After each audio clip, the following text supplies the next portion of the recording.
Bonjour, quatrième et dernière vidéo de notre chapitre, on va s'intéresser cette fois à ce que signifie vivre en ville au Moyen-Âge. En ville, il existe de très riches marchands, mais la majorité des artisans et des marchands travaillent dans de petits ateliers comprenant souvent un maître, qui est le propriétaire de l'atelier, un ou plusieurs compagnons, employés, et un ou plusieurs apprentis.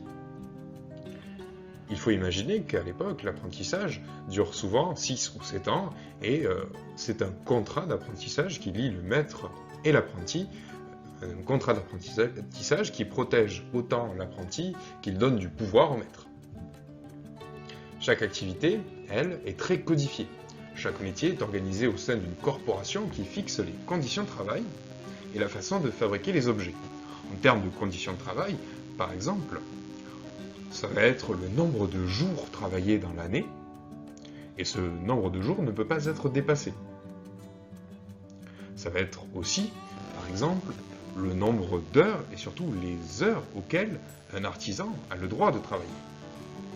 Enfin, en ce qui concerne la façon de fabriquer les objets, sont pris en compte des règles fixes, la qualité des objets et donc les matériaux à employer et les façons de réaliser certains ouvrages. L'Église et la religion ont enfin un rôle très important dans la vie quotidienne en ville. La cathédrale, par exemple, marque la présence de la religion dans la ville de façon monumentale. C'est le cas aussi des autres bâtiments religieux, églises, abbayes, couvents, etc. Et ce, d'autant qu'ils marquent aussi l'univers sonore par les cloches qui retentissent et qui marquent les heures de la journée. L'Église prend également en charge l'enseignement, que ce soit l'enseignement aux plus jeunes, mais également l'université.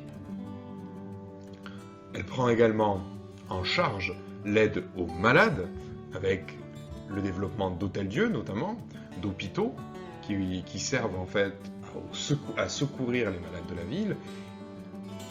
L'Église également prend en charge les pauvres, c'est ce qu'on appelle l'aumône. On a donc une ville qui est fortement marquée, que ce soit par l'architecture ou l'encadrement de l'institution religieuse. En résumé, ce qu'il faut retenir de cette partie, de ce grand 3, c'est que la ville est un monde d'artisans et de petits commerces. Un monde qui est extrêmement codifié, et que l'Église et la religion y ont une place très forte, et très visible également.